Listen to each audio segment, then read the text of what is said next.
프랑스 르브르 박물관에는 그 17세기 유명한 프랑스 화가였던 니콜라 푸생이 그린, 푸생이라고 하는 화가가 그린 솔로몬의 재판이라는 그림이 있습니다.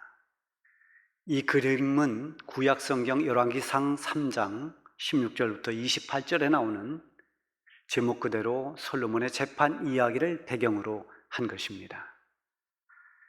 두 여인이 한 집에 살았습니다. 그 연유는 자세히 나와 있지 않습니다. 근데 한 여인이 산에 아이를 낳았습니다. 그리고 사흘이 지나서 또 다른 여인도 똑같이 산에 아이를 낳았습니다. 그 중에 한 여인이 밤에 잠을 자다가 무의식 중에 자기 아들을 누르는 바람에 질식사했습니다. 일어나 보니 아이가 죽었습니다. 깜짝 놀란 이 어미가 다른 여인에게 그 아이를 넣고 그 여인의 아이를 자기가 데려왔습니다. 이렇게 해서 문제의 발단이 시작됩니다. 날이 밝으면서 발칵 뒤집혔습니다. 이 사나이의 어머니도 일어나 보니까 죽은 아이가 있는데 이 아이는 분명히 내 아이가 아닙니다. 어떤 어미라도 자기 자식은 알아보는 겁니다. 자기 아들이 아니에요. 그래서 서로 다툼이 일어났습니다. 살아있는 아이를 두고 내 아이다, 내 아이다 싸우다가 결국은 솔로몬에게 이 재판을 맡깁니다. 솔로몬이 재판을 하게 되는데 둘이 이 솔로몬 왕 앞에서 서로 자기 아이임을 주장했습니다. 가만히 듣고 있던 이 솔로몬 왕이 병사에게 칼을 가져오라고 합니다. 이 니콜라 푸생이 그린 그림에 보면은 아주 건장한 병사가 벌거벗은 그 아이를 발목을 잡고 거꾸로 들고 있습니다. 그리고 한 손에는 긴 칼을 들고 있습니다. 솔로몬 왕이 명령했습니다. 저 아이를 반을 나눠서 반은 이 여인에게, 반은 저 여인에게 주어라. 그러자 한 여인이 깜짝 놀라면서 두 손을 저으면서 안 됩니다. 이 아이를 죽여서는 안 됩니다. 차라리 이 아이를 저 여인에게 주십시오. 그렇게 말했습니다.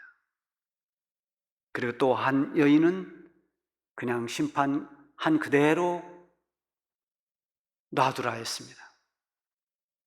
이때 솔로몬 왕이 결국 판결을 내립니다.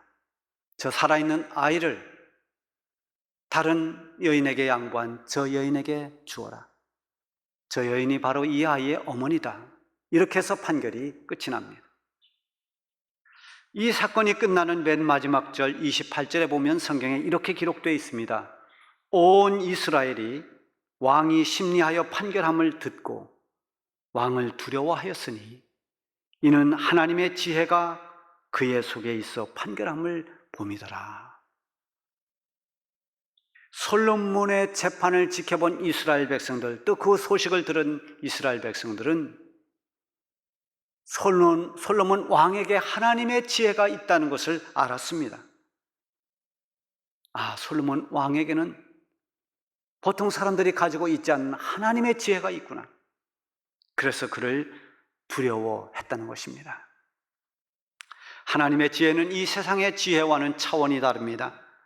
하나님으로부터 오는 지혜는 하나님의 뜻을 거스르지 않습니다. 하나님의 공의가 실현되고 하나님의 뜻이 이루어지고 하나님의 영광이 나타납니다.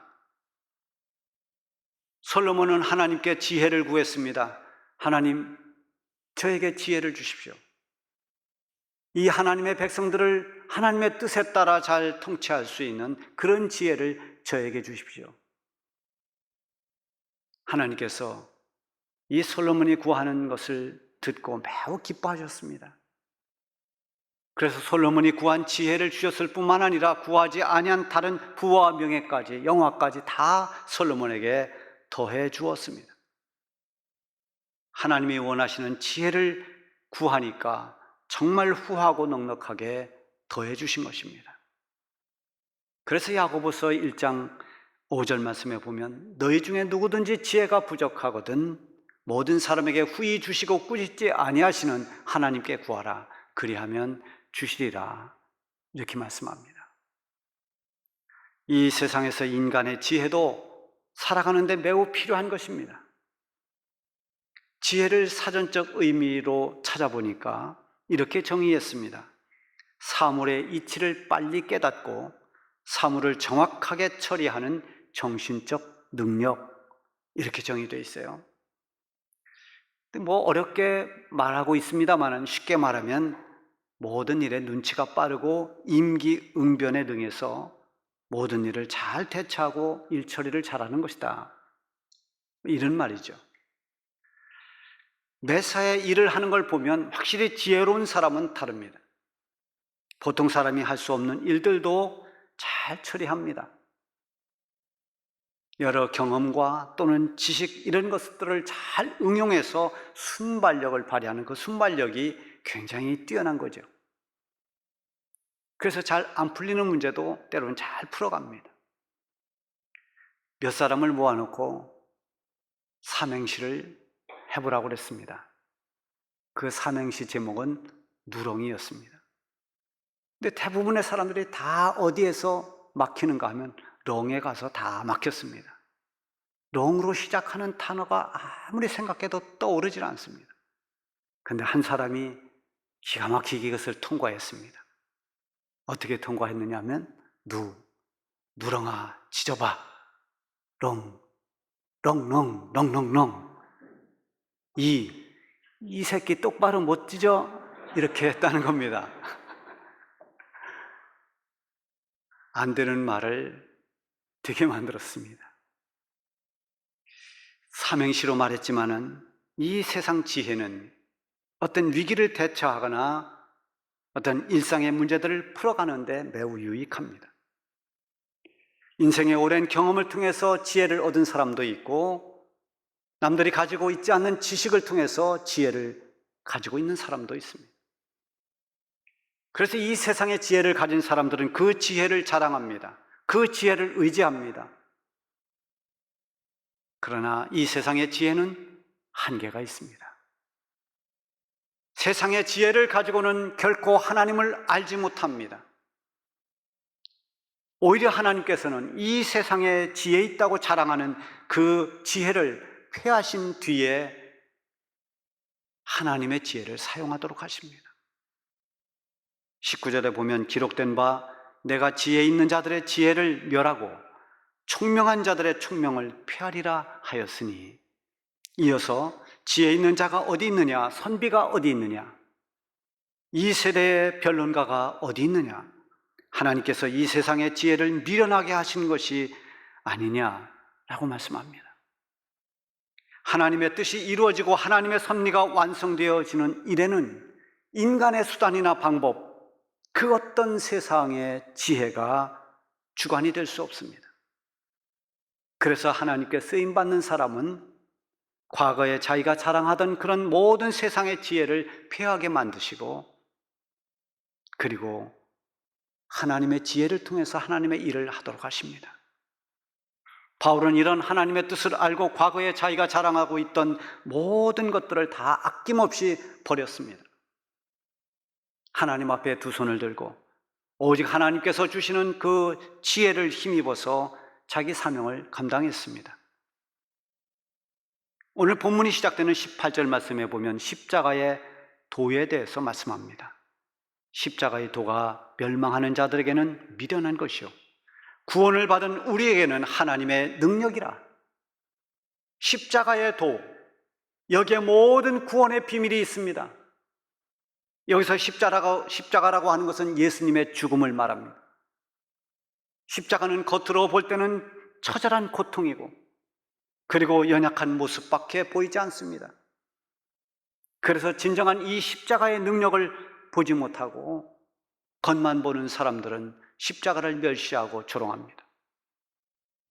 그러나 정말 십자가의 도를 깨달은 사람에게는 이 십자가야말로 놀라운 하나님의 사랑이라는 것을 알게 됩니다. 예수님의 십자가를 통해서 죄사함과 구원을 얻게 되는 이 하나님의 은혜와 능력을 알게 됩니다. 그래서 십자가는 하나님의 능력이고 하나님의 사랑이요 지혜가 되는 것입니다. 이것을 깨닫고 믿는 것이 바로 하나님의 지혜로 가능합니다. 하나님의 지혜가 아니면은 예수님의 십자가를 통해서 죄사함 받고 구원받는다는 이 십자가의 도는 어리석게 보이는 것입니다. 미련하게 보입니다. 그래서 십자가를 무시합니다. 십자가를 거부합니다. 그러나 십자가가 없는 죄사함이라는 것은 있을 수가 없습니다. 십자가 없는 부활이 있을 수 없고 십자가 없는 구원은 있을 수가 없습니다. 따라서 이 십자가의 도를 무시하고 부인하는 사람들을 멸망하는 자들이라 이렇게 말씀하고 있죠. 십자가의 도가 멸망하는 자들에게는 미련한 것이요, 십자가가 미련하게 보이고 십자가가 어리석게 보이고 십자가를 조롱거리로 보여진다면 그 사람은 멸망받을 사람이라는 겁니다. 여기에 대비해서 구원받은 우리에게는 하나님의 능력이라고 했습니다. 십자가에서 대속의 죽음을 죽으시고 그 흘리신 보혈로 우리의 모든 죄를 씻어주심을 믿고 그 예수님을 나의 구주로 믿는 사람, 그 사람 그 믿음으로 구원을 받습니다. 하나님의 구원에는 내 의가 없고 내 공로가 없습니다. 구원받은 자들에게 이 십자가의 도는 위대하신 하나님의 능력일 수밖에 없는 것입니다. 이렇게 십자가의 도를 믿고 깨닫는 것은 사람의 지혜에서 나온 것이 아니라 하나님으로부터 오는 지혜에서 온 것입니다. 십자가의 도는 예수님의 십자가 사건뿐만이 아니라 이 소식을 알리는 복음 전파, 즉 전도를 통해서도 또한 하나님의 말씀인 성경을 통해서도 볼 수가 있습니다. 그래서 성경을 읽으면 십자가의 도가 보입니다. 성경을 읽으면 거기에 구원에 이르는 길이 보입니다. 디모데후서 3장 15절에 보면은 또 어려서부터 성경을 알았나니 성경은 능히 너로 하여금 그리스도 예수 안에 있는 믿음으로 말미암아 구원에 이르는 지혜가 있게 하느니라. 성경은 이 성경을 읽는 사람으로 하여금 구원에 이르는 지혜가 있도록 한다고 했습니다. 구원에 이르는 지혜, 이것이 하나님으로부터 온 지혜입니다. 세상의 지혜가 아닌 하나님의 지혜입니다.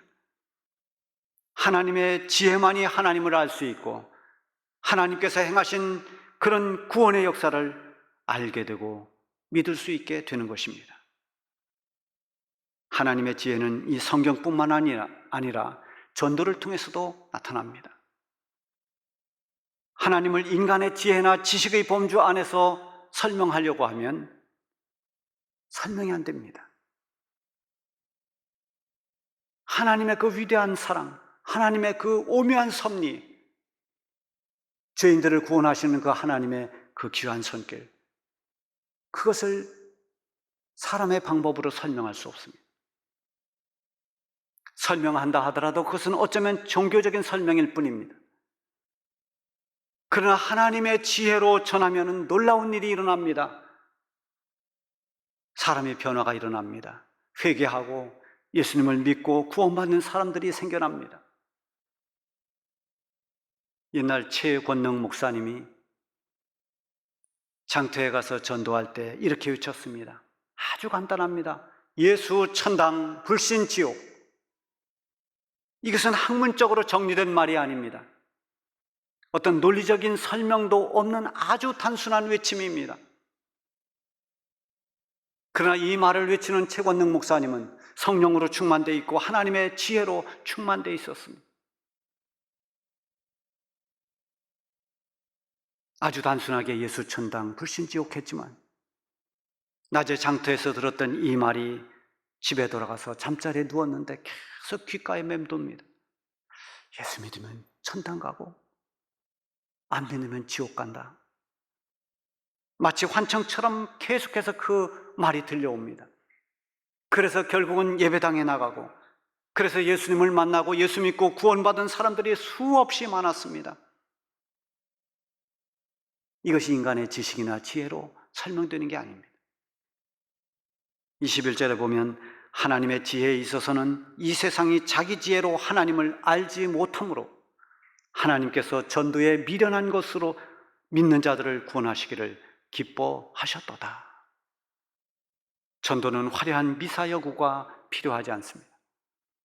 지성적 논리의 전개도 필요 없습니다. 전도는 예수님의 십자가, 예수님의 부활이면 충분합니다. 우리를 위해서 죽으시고 우리를 위해 다시 사신 그 예수님을 믿으면 구원받는다는 이것이 복음입니다. 전도는 이것을 전하는 것입니다. 표적을 구하는 유대인들이나 세상의 지혜를 구하는 헬라인들이 보기에 이 십자가의 도는 어리석게 보였습니다. 십자가는 아무런 힘도 지혜도 없어 보였고 오히려 한없이 연약해서 패배한 그런 초라함과 실패의 상징처럼 보였던 것입니다. 그러나 하나님의 부름을 받은 믿음의 사람들에게는 전혀 다릅니다. 24절에 보면 오직 부르심을 받은 자들에게는 유대인이나 헬라인이나 그리스도는 하나님의 능력이요 하나님의 지혜니라. 십자가의 예수님은 패배자가 아니라 하나님의 능력이고 하나님의 지혜라고 했습니다. 예수님을 통해서 죄와 사망의 권세를 이기게 하셨고, 죄와 사망의 권세, 이 얼마나 엄청난 권세입니까? 사람을 사망으로 몰고 가는 그 권세, 그 권세를 이기게 하시는 위대한 하나님의 능력, 예수님을 통해서 인간이 할 수 없는 또 구원을 얻게 하셨습니다. 이것은 얼마나 놀라운 하나님의 지혜입니까? 하나님의 지혜와 하나님의 능력에 대해서 25절에서 이렇게 말씀했습니다. 하나님의 어리석음이 사람보다 지혜롭고 하나님의 약하심이 사람보다 강하니라. 여러분 그렇게 믿습니까? 그렇습니다. 아무리 사람이 지혜롭다 하더라도 하나님의 지혜에 비할 수가 없습니다. 아무리 사람이 강하다 하더라도 하나님보다 강할 수 없습니다. 지금은 여러 가지 정황으로 인해서 교회가 위기를 맞고 복음이 힘을 잃은 것처럼 보입니다. 전도에 대한 거부감도 그 어느 때보다도 큰 때입니다. 거기다가 코로나 전염병은 필요 이상으로 사람들을 위축시키고 있습니다. 과잉 통제로 인한 성도들의 신앙은 점점 약해지고 있습니다. 그러나 우리는 속지 말아야 됩니다. 또 잊지 말아야 됩니다. 하나님은 여전히 지금도 전능하신 하나님으로서, 살아계신 하나님으로서 이 세상을 주관하고 계십니다. 복음은 지금도 믿는 자들에게 주시는 하나님의 능력이 됩니다. 지금도 십자가 예수님을 통해서 죄사함 받고 구원 얻는 하나님의 섭리는 계속되고 있습니다. 고난의 시대일수록 그리스도인들은 하나님의 지혜와 하나님의 능력을 붙잡고 살아가야 됩니다. 그리스도인들이 살아가는 그 길은 주님을 따라가는 십자가의 길입니다. 그 길로 당당하게 걸어가는 사람들이 십자가의 도를 걷는 사람입니다. 어떤 상황에서도 복음을 전할 수 있는 사람, 어떤 위기가 닥쳐도 먼저 하나님 앞에 예배 드릴 수 있는 사람, 환난과 핍박 속에서도 하나님 말씀에 순종하며 믿음으로 사는 사람, 이 사람이 하나님의 지혜로 사는 사람입니다. 에베소서 5장 15절에 보면 그런즉 너희가 어떻게 행할 것을 자세히 주의하여 지혜 없는 자같이 말고 오직 지혜 있는 자같이 하라고 했습니다. 세상 지혜로는 하나님을 알지 못합니다. 십자가의 도는 어리석어 보입니다. 그래서 예수 믿는 사람들을 증오합니다. 기독교를 개독교라고 합니다. 그러나 우리는 십자가의 도의 능력을 믿고 있습니다. 우리가 믿는 예수 그리스도는 하나님의 능력이요 하나님의 지혜입니다. 끝까지 하나님의 지혜로 살아가는 사람이 진정한 하나님의 백성이요 구원받은 하나님 자녀들입니다. 이 어지럽고 혼탁한 이 세대를 하나님의 지혜로 살아가시기를 바랍니다.